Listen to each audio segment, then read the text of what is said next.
त्रिनेत्र रूपी प्रलयंकरा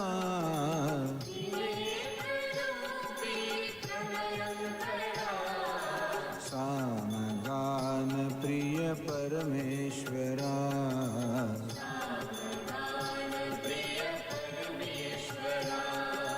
सामगान प्रिय परमेश्वरा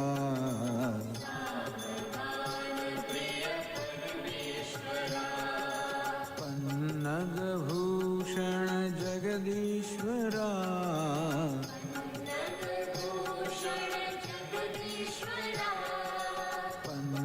पन्नगभूषण जगदीश्वरा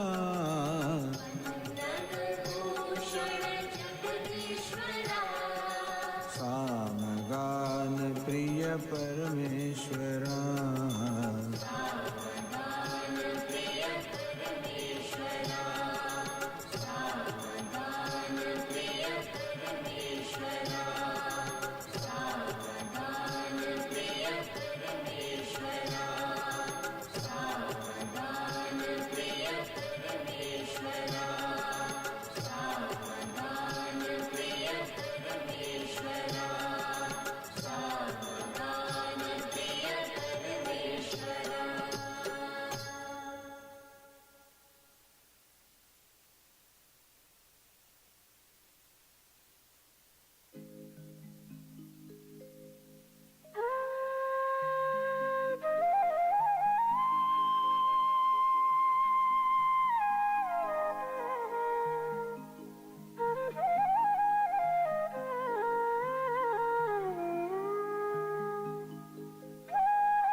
शरणं शरणं गणेश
महिमा गुरु महिमा अपार महिमा गुरु महिमा गुरु महिमा गुरु महिमा अपार महिमा गुरु महिमा गुरु महिमा गुरु महिमा अपार महिमा गुरु महिमा गुरु महिमा गुरु महिमा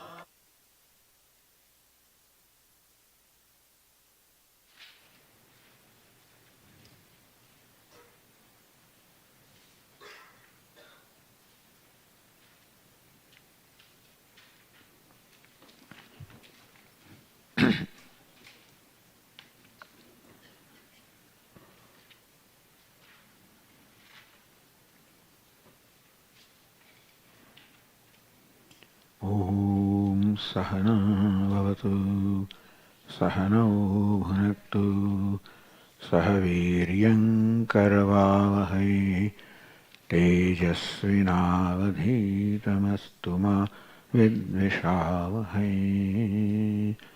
Om Shanti Shanti Shanti. Om Purnamadah Purnamidam Purnat Purnamudachyate Purnasya Purnamadaya Purnamevavashishyate.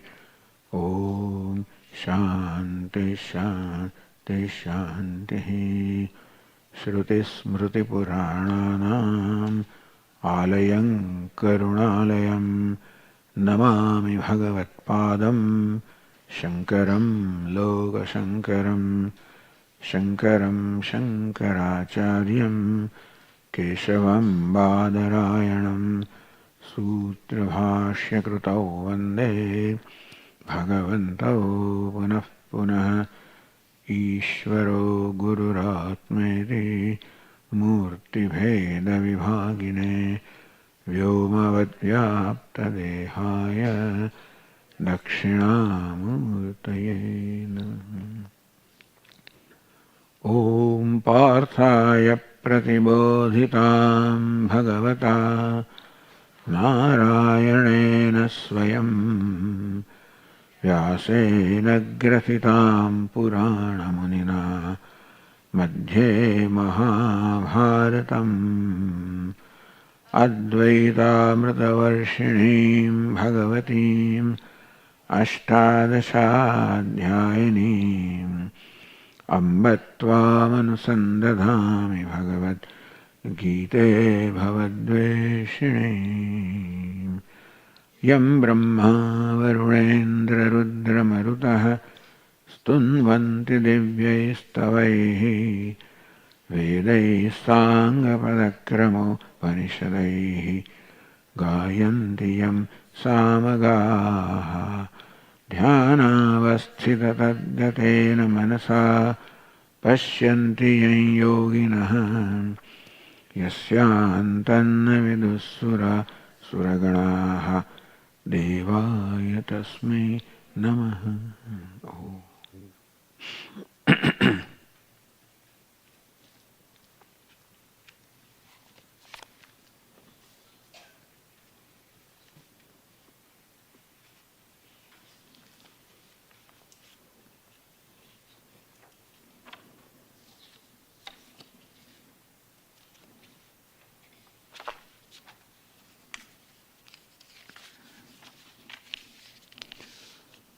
Open page 63.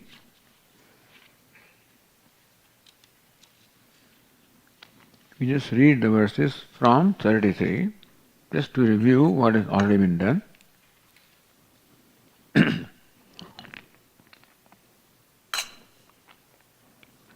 Arjuna uvacha yoyam yogastaya proktaha samyena madhusudana etasyaham na pashyami Chanchalatva sthitim sthiram Chanchalam himanah krishna Pramati balavadrudham Tasyaham nigraham manye Vayo rivasudushkaram.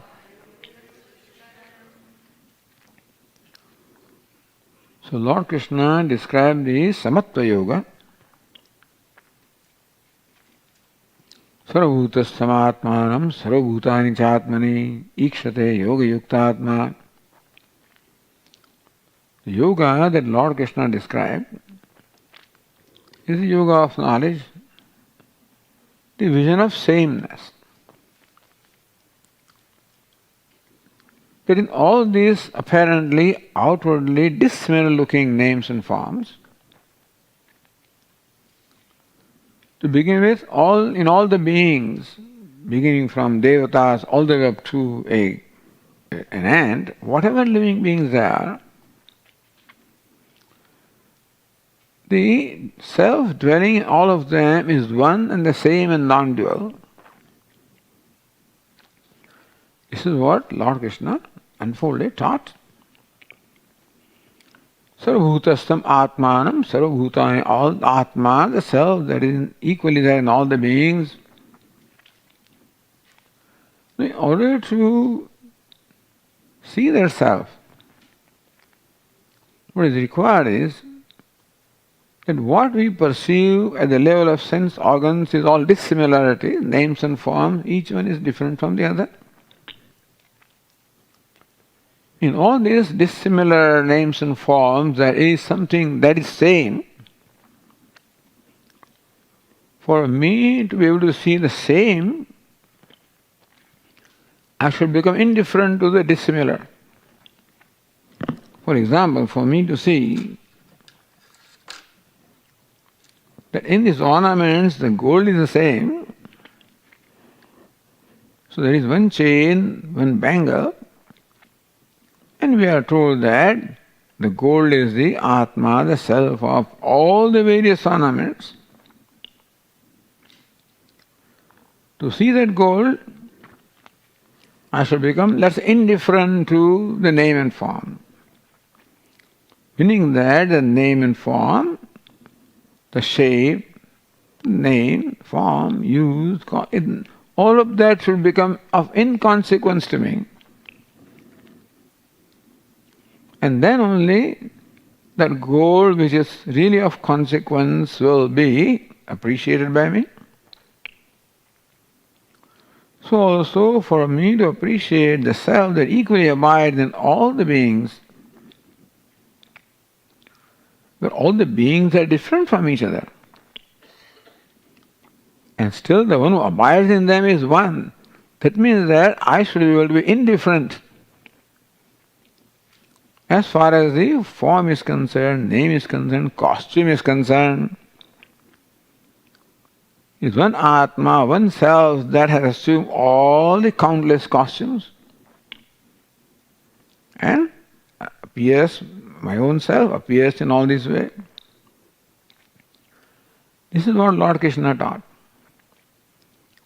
And for that what is required is the outer costume, name and form should not matter to me. Should not be of any consequence to me. Should not be of any importance to me. I should have no reaction to that this is good, this is bad. What is all right.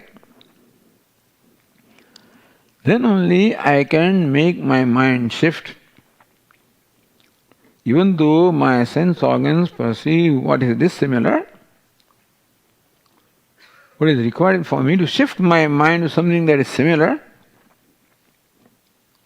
like in case of the ornaments, the forms, names are dissimilar.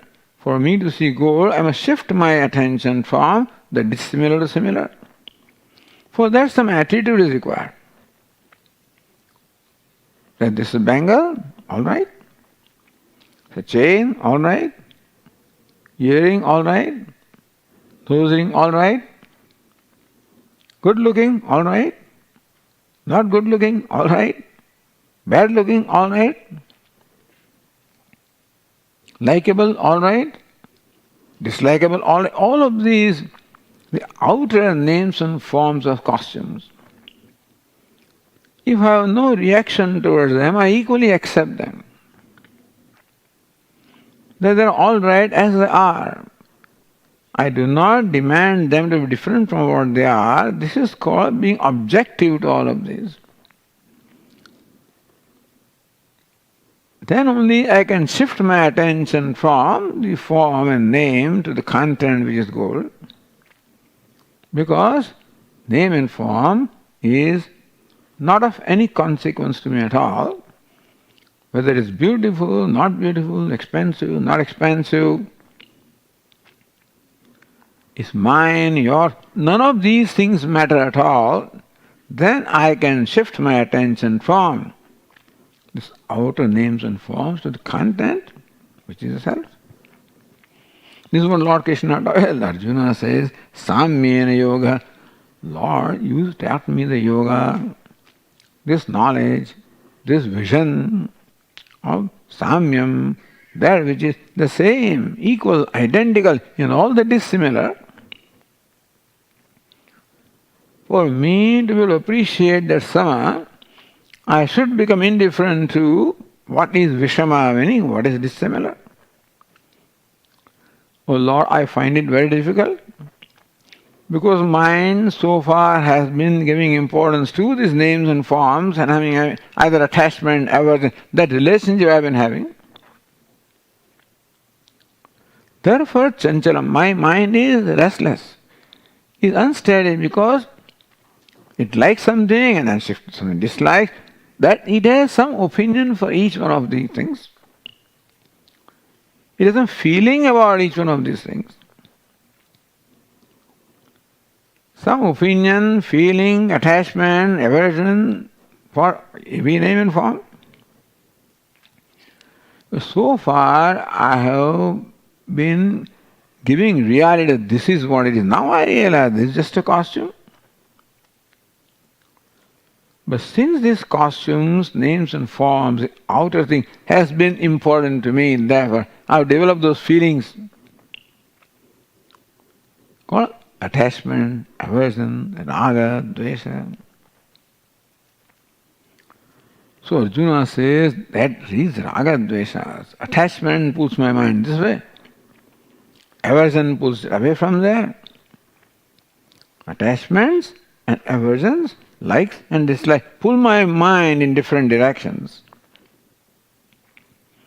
And therefore, I do not have that steadiness of the mind that is required to see that Sattvam, the truth, which is steady, which is unchanging, which is same, identical. So what should I do? Then Lord Krishna replies in the next verse. Shri Bhagavan uvacha asamshayam mahabaho mano durnigraham chalam abhyasena tu kaunteya vairagyena cha grihyate. Asamshayam mahabaho. Lord Krishna accepts Arjuna's opinion, Arjuna's positions, Arjuna's difficulty, that you are right, Arjuna. There is no doubt that the mind is restless. It is unsteady. It is very difficult to master the mind, control the mind. I admit, Lord Krishna, I agree with you. So what shall we do, Bhagavan? Tu, however, second line is abhyasa. Tu means however. In spite of the mind being unsteady, restless, strong, obstinate,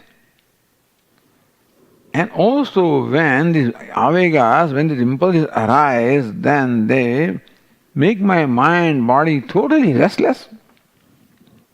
Yes, that's how the mind is. So what do I do?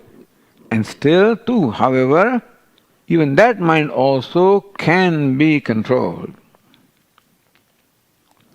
So that mind, because we have not paid attention to what is same and we have always given reality to what is dissimilar. And when we relate to dissimilar, we are going to have dissimilar feelings. So what is feeling? I like this, I dislike this. This has been my vyavahara or my interaction all this time. And therefore mind has, it reacts differently to everything. Now I need a mind that does not react to anything. So Arjuna, you are right that the mind that is accustomed to reacting, for that mind it is very difficult to become free from reactions, but it can be done. However, abhyasena kaunteya vairagyena cha grihhyate. So Lord Krishna gives from Yoga Shastra also, a very beautiful method of how to slowly master the mind. We can call it control the mind or win over the mind, master the mind. Vedantin does not like to make the mind a slave. Vedantin likes to make the mind a friend. In the 6th chapter itself, it was said earlier, Atmaiva hyatmano bandhuhu atme ripuhu atmana, that the mind can be my benefactor, the mind itself can be my enemy. Mind is the same. Which mind is my friend, which mind is enemy? The mind that is under the control of attachments, aversions, emotions, impulses, that acts as though it is my enemy. Acts as though. But the mind that is made free from those reactions becomes my friend. So we want to make our mind friend. Not control it, not rule over it, not make it a slave, make it a friend. Friend is easy to deal with. Then friend knows what you want. Without even asking, they will do what is needed. In Upanishad also, this is called manah prasada, buddhi prasada, chitta prasada. Prasanna, favorableness of the mind. The mind should become favorable to me, cooperative to me. So that mind does what I like it to do. And for that Lord Krishna says, Abhyasena kaunteya vairagyena cha grihhyate. Abhyasa and vairagya. Abhyasa means to repeat something. It's called abhyasa. That's one meaning of word abhyasa. In a regional language, by abhyasa may mean study or something like that. But abhyasa in Vyakaranam elsewhere also is repetition. Dadati. What is da? The da, there is a repetition. Dadati. Da means dada. That's called abhyasa. Anyway, abhyasa means repetition. To do something over and over again is called abhyasa. Like Om Namah Shivaya, Om Namah Shivaya, Om Namah Shivaya, abhyasa. Abhyasena kaunteya vairagyena cha grihhyate, and vairagya. Viragasya bhava vairagyam, a state of viraga is called vairagya. What is viraga? Vigataha raga yasmat sa viraga. That from which all raga has gone away. From which this attachment, aversions have gone away. That mind is called viraktam. That is the mind that enjoys dispassion. Which Swami likes to call it objective mind, but free from raga, free from passions of likes and dislikes, attachment, aversions. So we have different passions, different impulses are there. Kama is there, craving is there, krodha is there, anger is there, lobha is there, greed is there. Sometimes jealousies are there, resentments are there, hate, all sorts of negative feelings we have, reactions. Vairagya means a mind that is free from all these reactions. All the various reactions that I just stated, like craving, like anger, like greed, like resentment, like jealousy, all of these are reduced to two, attachment and aversion. Meaning that attachment, aversion, raga, dvesha includes all those reactions, all those impulses. Vairagyana. Here, Arjuna, we need to make our mind free from this raga, from this attachment, aversion, from the passions, from impulses and passions. Those passions or impulses control the mind. But when there is an impulse of anger, mind is under control of anger, not in my control. And that goes for other impulses also. Therefore, Vairagya means a mind that is free from all impulses. Not easy. No anger, no greed, no lust, no jealousy, no resentment, no hatred. Imagine what a wonderful, beautiful state of mind Lord Krishna is talking about. That is the nature of our mind, by the way. One consoling fact is that is really the nature of mind. It is by nature free from all these passions and impulses. By nature, mind is tranquil, sattvic, like a pool of water.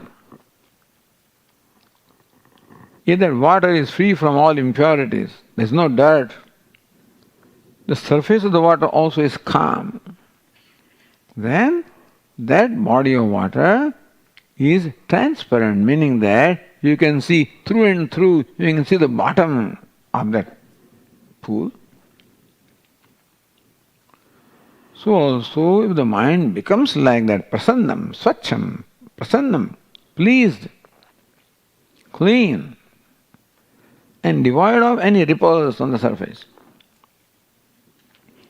then mind also, like that pool of water, becomes transparent. When the water becomes transparent, what do you see the bottom very clearly? Here, what is in the bottom?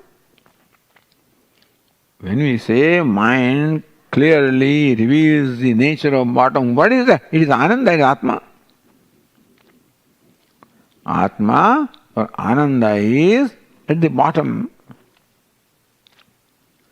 It is our own self,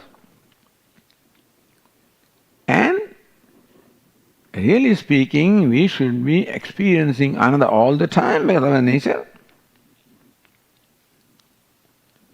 But what is it that seems to deprive me of experience of happiness or Ananda?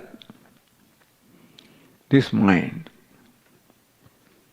which is turbid, which is restless, which is impure.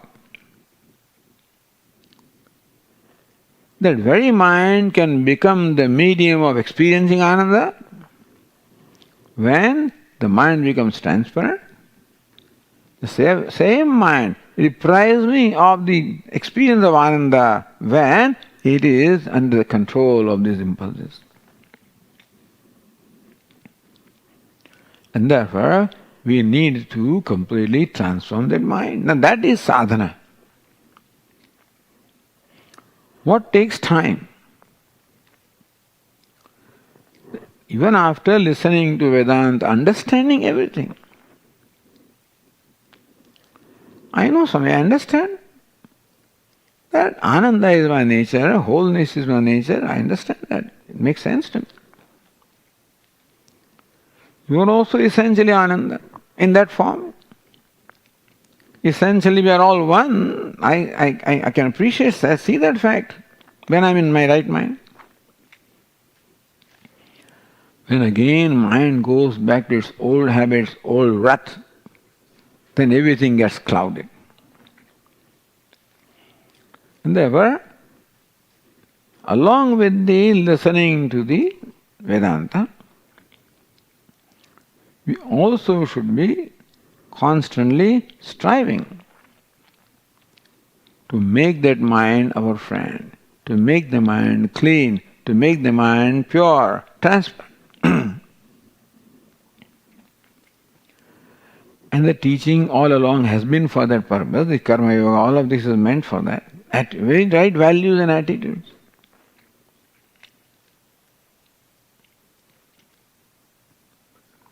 Here one thing Lord Krishna says, Vairagya. Here Arjuna, Abhyasa means practice. Practice Vairagya. I'm simplifying, Suppose I say Vairagyasya Abhyasa. Keep repeating, keep on dwelling upon Vairagya. Why Vairagya? Vairagya is a state free from Ragadvesha. So constantly practice. Constantly seek to make the mind free from its habitual attachments and aversions.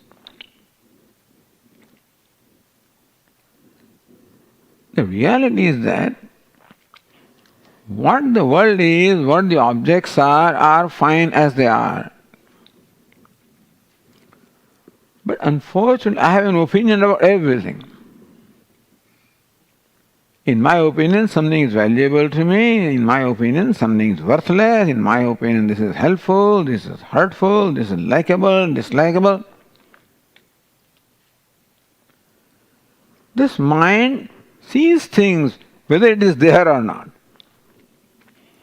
Vedanta is a projection. Mind projects likability and then starts liking it. It projects dislikability, starts disliking it. Swami, how can that happen? Yes, it can happen. We can psych ourselves up. In that story of Mullah Nasruddin, when Mullah was walking by in the town, and those urchins were very naughty, harassing this Mullah, throwing stones at him, pebbles at him, bothering him, harassing him, hurting him. So Mullah thought of a nice way of how to distract these children. So he called on, hey, come here, I have something very important to tell you. All children stood around him and he started describing in great detail the feast that is being offered by the king of the next town. You know what all is there in that feast? I will tell you what I know, but what he said must have been different. Idli and dosa and vadai, sambar, payasam. The mouth is watering. Even that the mullah is also imagining and then he also describing and then he opens eyes, there's nobody around. Nobody wants to listen. They all started running, but they won't have that. Mullah also started running behind them. Somebody asked, hey Mullah, why are you running? So maybe it is true. This is exactly what it is. You first project and then start believing. That's what it is. It's called projection. The Vedantins call it Shobhanadhyasaha, Ramaniyatvam, meaning superimposing, believing, projecting the likability upon something. What is this? Oh, I love this. All right. If you say that about this, I love this, I thought, then you are all right. I love this, but I hate this. Now, that is a problem. This love also will attract my mind towards that because I love it, I like to think about it. The hatred also attracts my mind towards it because I hate it and therefore I want to avoid it.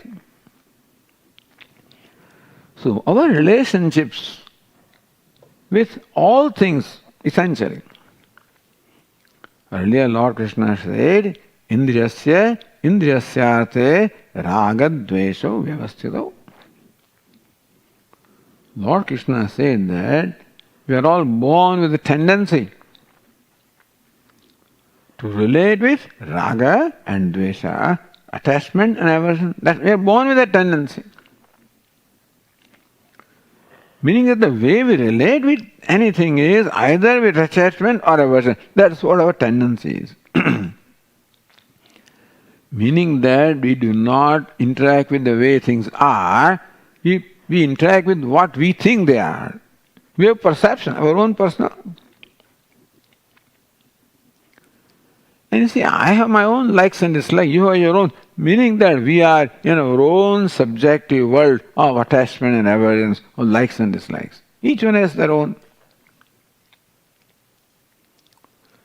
And also, those things keep changing. My mind's fancies change, and today what I like, I may dislike tomorrow.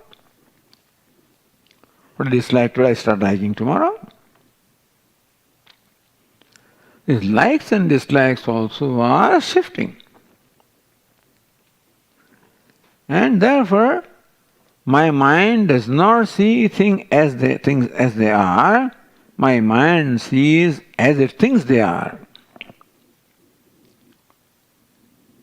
Therefore, it sees through the glasses of this attachment, aversion, ragadvesha. These ragadveshas are projection of mind, and they are those which attract mind or repel the mind. Thus the mind is pulled apart from one direction to the other. That's why it is unsteady, restless. And sometimes the pulls are so strong they pull me away along with them. They control me. So Lord Krishna says, practice vairagya. Practice freedom from ragadvesha. How do you practice? By recognizing that this attachment is your own projection. Aversion also is your own projection. The name and form, the thing doesn't have that it doesn't have it in nature. Meaning that there is no object that is called likable. This object is called pot, right? What do you call it? What do you call this? Hopefully, pot. Yeah, if you said something else, then I would have been a little, confused. So that this is pot is equally appreciated by others. So this is what pot is. How do you like this pot? Swami is very beautiful. Somebody says it's all right. I don't care for it. It's no good. Now there are various opinions about the pot. Meaning that when I relate to pot, I do not just relate to pot, but a beautiful pot, an ugly pot, a likable pot, a dislikable pot. Meaning that we are not interacting with the world as the world is, but we interact the way we perceive that. Lord Krishna says, change this perception. Recognize that there's no basis at all. This likable has no basis, dislikable has no basis. It is fancy of your mind. It has become habit of the mind to have this fancy and brand things and hang them. You first brand, then hang them. Or embrace them, whatever. So vairagya means seeing things as they are. Lord of the Puja Swami being objective. Objective is seeing things as it is. Subjective, seeing it from our individual standpoint, we project our own feelings. That all problems in our own mind. That is why these projections take place. My insecurities, my fears, my reactions. These are the things that make me project things, and that's why I see something as a source of security, something as a source of fear. My own fear inside looks upon this as, I think, fearful. own fear saying, oh, this is good, protecting. So thus, because of these things existing in my mind, I keep on projecting, and therefore mind cannot be steady, mind cannot be able to focus in anything. So Lord Krishna says mind is all right, if you want to say.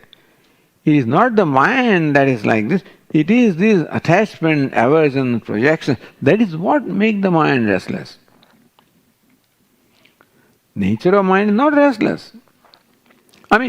Nature of mind is like the clean, transparent pool of water. That's the nature of mind. Mind is made of sattva.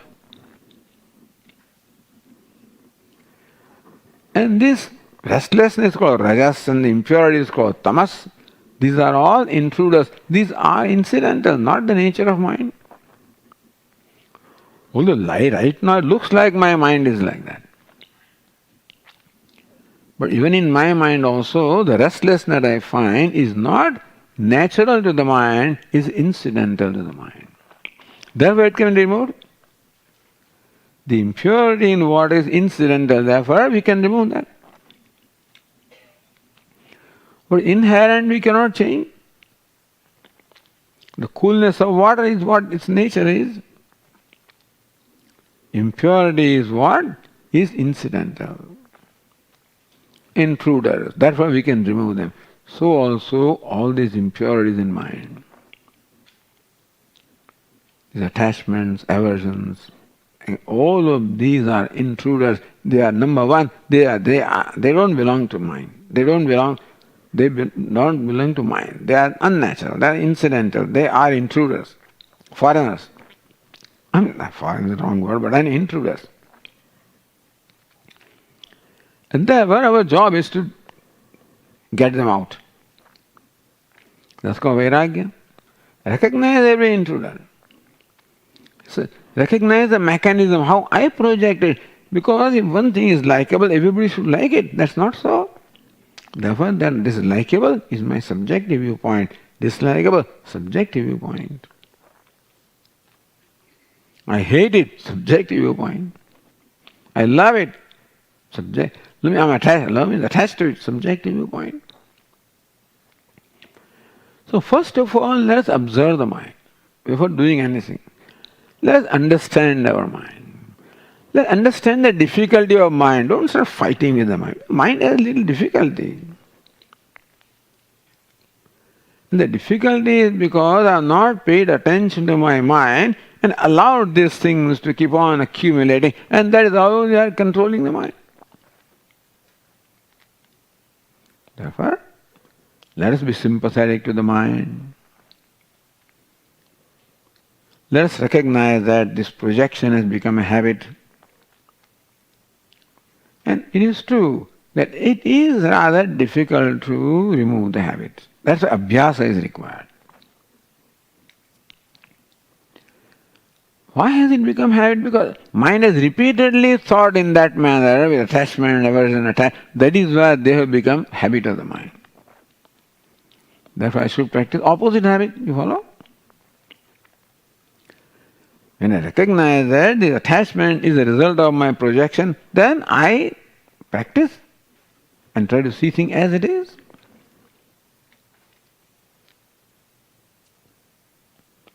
That's called viveka. Viveka means seeing things as they are. It is just a part. That is beautiful is my subjective viewpoint. Ugly, my subjective. If you want to call it beautiful, call everything beautiful, then you are all right. But this is beautiful and this is ugly, that's a problem. Don't say everything. Somebody says, can I say everything ugly? No, that's not right. Well, anyway, that's a there is no such thing as ugly, but that is not the point here. Really, what is this beautiful? How can you call this beautiful? Why? What is beautiful? That's again subjective. But that's all I'm saying is that we are dwelling and living in a subjective world, having opinions about things, which opinions have no basis.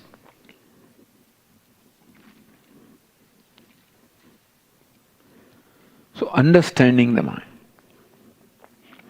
Vedantin, it talks about always viveka or understanding, discriminating, understanding things as they are. Because Vedantin says that all problems are from wrong understanding, never right understanding should be it. So Vairagya means right understanding. That this is all Ishvara's creation. Bhagavan has created what is. And Bhagavan knows what he is doing. Therefore, whatever Bhagavan has created is all right. I don't see it, you don't see it then, but look at the Creator and then accept it. All these, sometimes you get the news in newspaper, a given painting was sold in $4.5 million. What is that painting, Something, $4.5 million? $32 million, what is there? I being what I am, I say, what is this? So to me, just, I don't see any value. But do you know who is a painter? Is Van Gogh. He can, what he paints has to be great only. So who is the creator? Who is the creator? Who is the painter? Ishvara is there. Then whatever he creates must be great, must be all right, must be wonderful, must be good. Meaning that I do not create or form an opinion by what I see, I form an opinion by where it comes from. Who is the creator? But I don't have the sense to appreciate the quality of painting, so I appreciate by who has painted, who has sung this? Such is the artist. So who is the artist? Who is the creator? Ishvara. Therefore what is must be beautiful. I don't see it, let the mind recognize it is beautiful. What you see are beautiful. Just train the mind to see things rightly. That's what abhyasa means, now one practice is to, which of course is a standard way to bring your mind back to your object of focus of, attention, which is good. But a little different interpretation here is that abhyas repeatedly make the mind see the reality of things. The reality is that this is creation of Ishvara. Ishvara is omniscient, all-knowing, omnipotent, all-powerful. Therefore, what he does has to be perfect. If it is imperfection, that's in my perception that it cannot be. What Ishvara does has to be beautiful. If I see something ugly, no, that's my problem. So let me educate my mind by constantly reminding the mind of who is the creator. And what is the content? This is a miserable looking thing. But what is it made of? Gold? Therefore it is valuable. And therefore, even though miserable looking from my standpoint, what is the content? Atma Satchidananda is the content. Meaning that bring back the teaching that we have so far, listening, we have listened to the teaching. Whatever we understood, we may not be wise people, but whatever little we understood, God is everywhere. Okay, that's enough. God is in everything. Remember that and then bring back and remind the mind, hey, what are you, God is everywhere, He is in everything. What are you seeing? Why do you give so much importance to this costume, to the outer form and say, don't see content, God is there. I don't see it, but it's there. At least you understood that. So bring back the understanding of Vedanta that we have. Whatever we have understand, what understanding we have. Bring it to use. Because all these ragadveshas are all created because we did not have this understanding. From wrong understanding they are created, they were right understanding. Practicing right understanding. If vairagya is right understanding, keep practicing right understanding from what we have listened to, what we understood.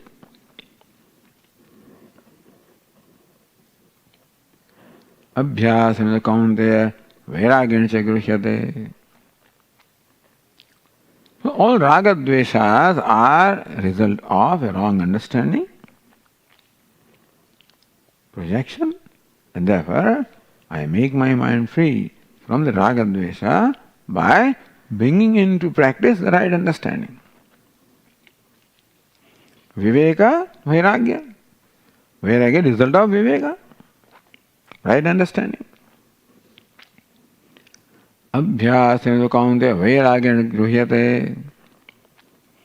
Here, Arjuna, the mind can be controlled. Gruhyate. Meaning can be made the friend.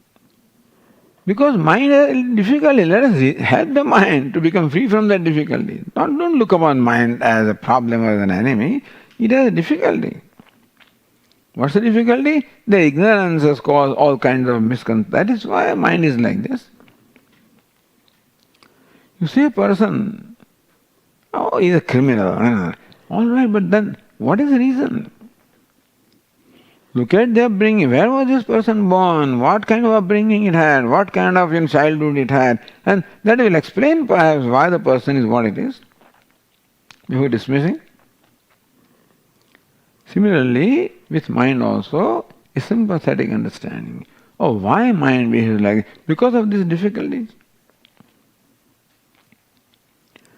So, sympathetically understanding the mind. You don't fight with the mind. It's not a battle with the mind. It's creating friendship with the mind. The whole process of creating friendship with the mind. Helping the mind.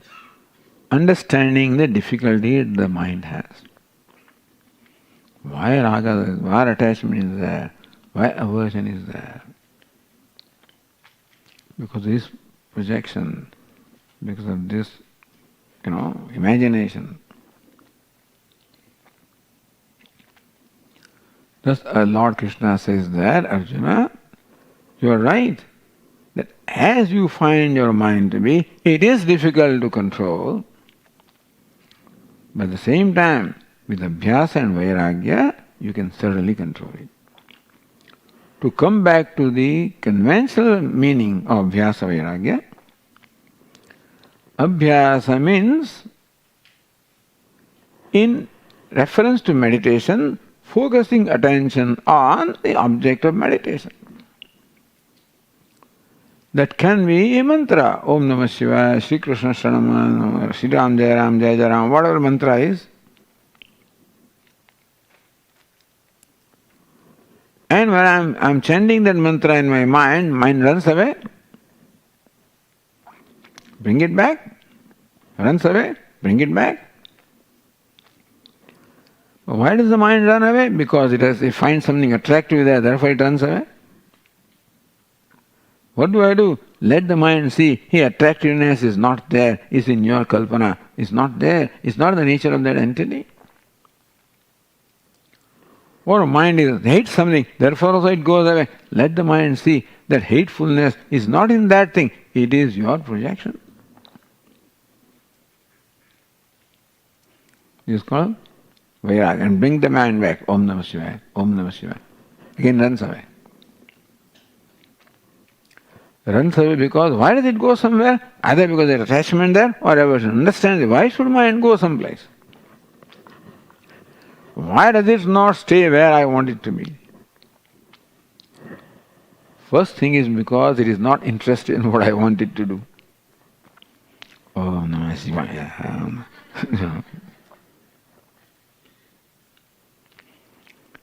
It has discovered interest in those things and not discovered interest here.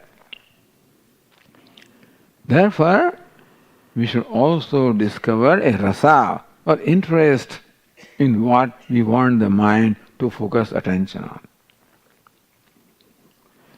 That is why the Puranas are given very interesting, beautiful things to us for meditation. Use from Lord Krishna, Lord Shiva, our Ishtadevata. Because it has beauty, it has glory, it has, things that we admire. Our Ishta Devata has those qualities or attributes which inspire us, which we admire, and which we like to worship, which invokes in me a devotion, a devotee. So choose an object of meditation which is as best as possible an inspiring thing. Something that invokes from me a devotee. But Swamiji, I don't have devotion for any, what shall I do? How can I discover devotion for Lord Krishna? We have in our culture Puranas, Purana? Srimad Bhagavatam is Purana, Ramayana. For every Devata there is a Purana. What does Purana do? That Purana sings the glory of that Devata. So Ramayana sings the glory of Rama, and Bhagavatam sings glory of Lord Krishna, and Shiva Purana sings glory of Lord Shiva. So whoever your Ishta Devata is, also, look at those Puranas, study them, think about that, and we'll know the glories. Then I understand what Lord Shiva is. Not just a little form. Lord Shiva is so great. And he embodies detachment, penance, vairagya, purity, detachment, grace. So thus when we see that, then our mind is interested. Meaning that it is necessary for us to create an interest on what we want to meditate upon. Because rasa. Rasa means pleasure, enjoyment. Mind always wants pleasure. The reason why it goes to ice cream is because that's where its pleasure is. It goes to anything because that's where it enjoys. Things, that is where ananda is. Therefore, make the mind discover the pleasure or happiness in what we want the mind to think. Therefore, choose an object of meditation. Preferably Ishta Devata. That's all richness in our culture. And as I said, each Devata has a very, very elaborate Purana which describes its glories, its power, its might, its majesty, its beauty, compassion, grace. So when you know more and more about that, the mind becomes more and more inspired, more and more devoted. There's a verse which says, how to discover devotion. Mahatma Jnana Purvastu. Sneha or affection, which arises as a result of knowing the Mahatma, knowing the glory, knowing the greatness of Ishvara. And therefore we listen to these kathas, etc., listen to the glories of the Lord. All of these become important to help us meditate upon. And why do you want to meditate, Swami? Why should I meditate upon Lord Shiva? The rule of meditation is that more the mind remains with one thing, in association with something, slowly that mind starts acquiring some qualities of that. That's what Sangha or association is. Association creates an influence of what I am associated with. Is it not so? We have that experience. We are so careful about who are our friends, our child. Who are their friends? Because they will influence. Meaning mind, it is the nature of mind to be influenced by what it associates with. And therefore we want the mind to associate with something that is great, something that is beautiful, majestic, inspiring, divine.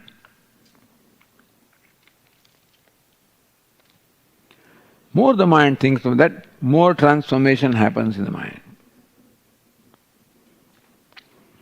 These extraneous factors, attachment, aversion, they slowly start departing from the mind. That is the purpose of meditation. Abhyasa and the Kaunteya. But until the rasa is created, the reason why the mind runs away is because mind has not yet discovered the rasa or the joy of thinking, of meditating.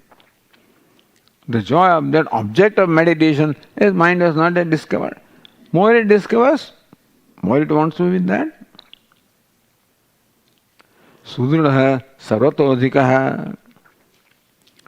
If by God's grace, by long practice, if we discover that sneha, attachment, affection for my object of meditation,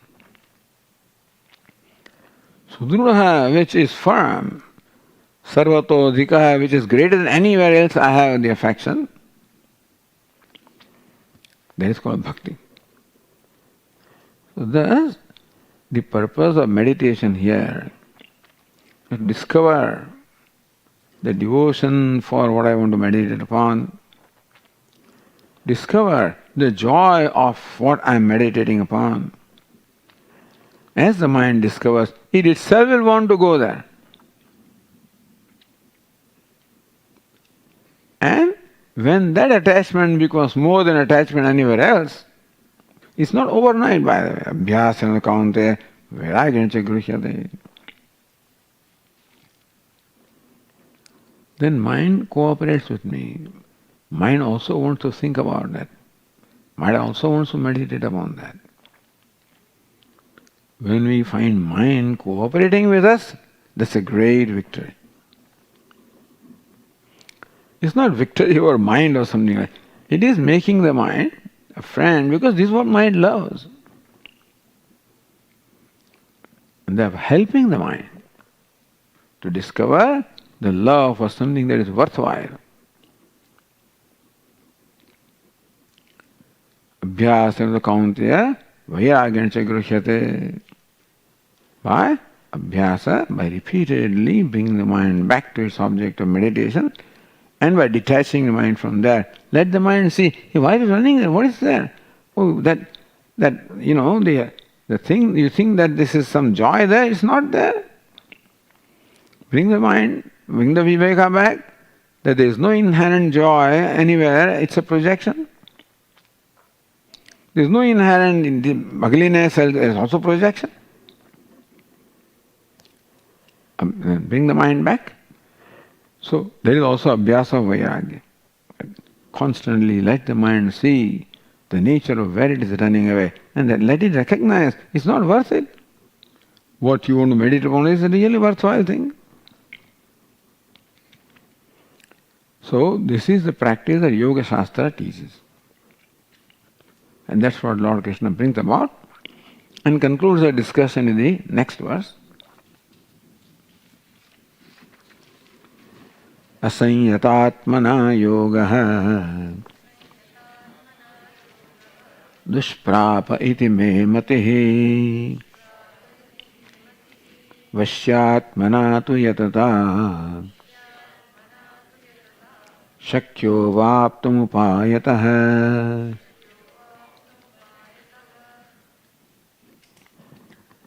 Yoga means joining. Meaning joining, merging our mind into that object of meditation. When mind becomes one with that. That's called yoga. And then the mind is as happy, as glorious, as pure as what it is identified with. So this is a practice that helps us create identification So giving identification from other thing is possible when we create this preferred identification. So here the purpose of meditation is to create that identification. Therefore, asanyat, one who has made this effort and thus slowly brought the mind under control, that for that purpose yoga is possible, meaning attachment, concentration or identification is possible. One who doesn't make an effort, this identification doesn't happen. Why is effort needed? Because of the wrong thinking, the mind has created wrong habits, and therefore, with the right thinking, the right effort, the right habits has to be created. Vashyatmana tu yada shakyo vaptum upayatah. Second line of that verse 36 said, Vashyatmana tu yatata. One who is striving, who is constantly making an effort, yatna. Yatna means effort. Yatata by one, which case? Third case. Of which word? Yatat. Present participle.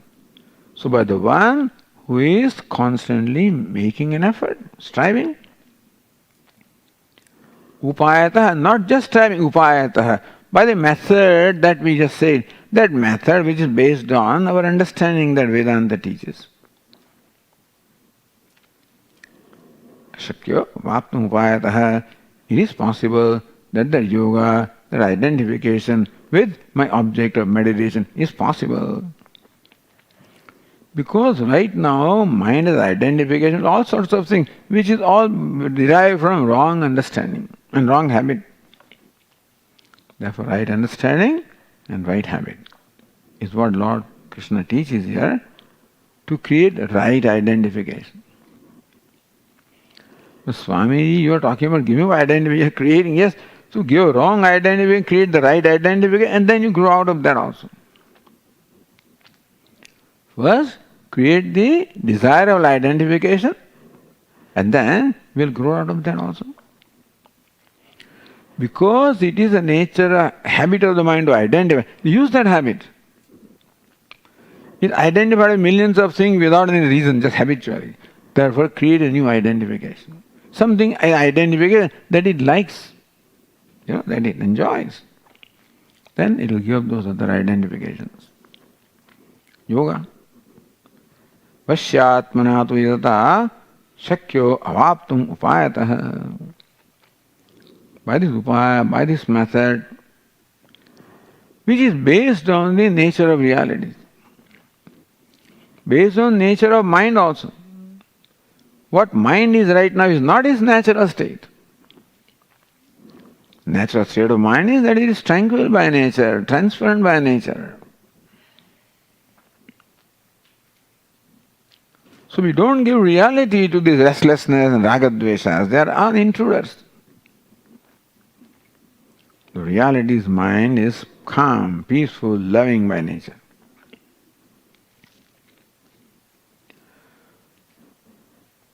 Shakya avaptum upayatah. Therefore, by the right method, right understanding and right effort, it is possible to, shouldn't say control the mind, make the mind friend, master the mind, make the mind favorable to us. So this is how the discussion of yoga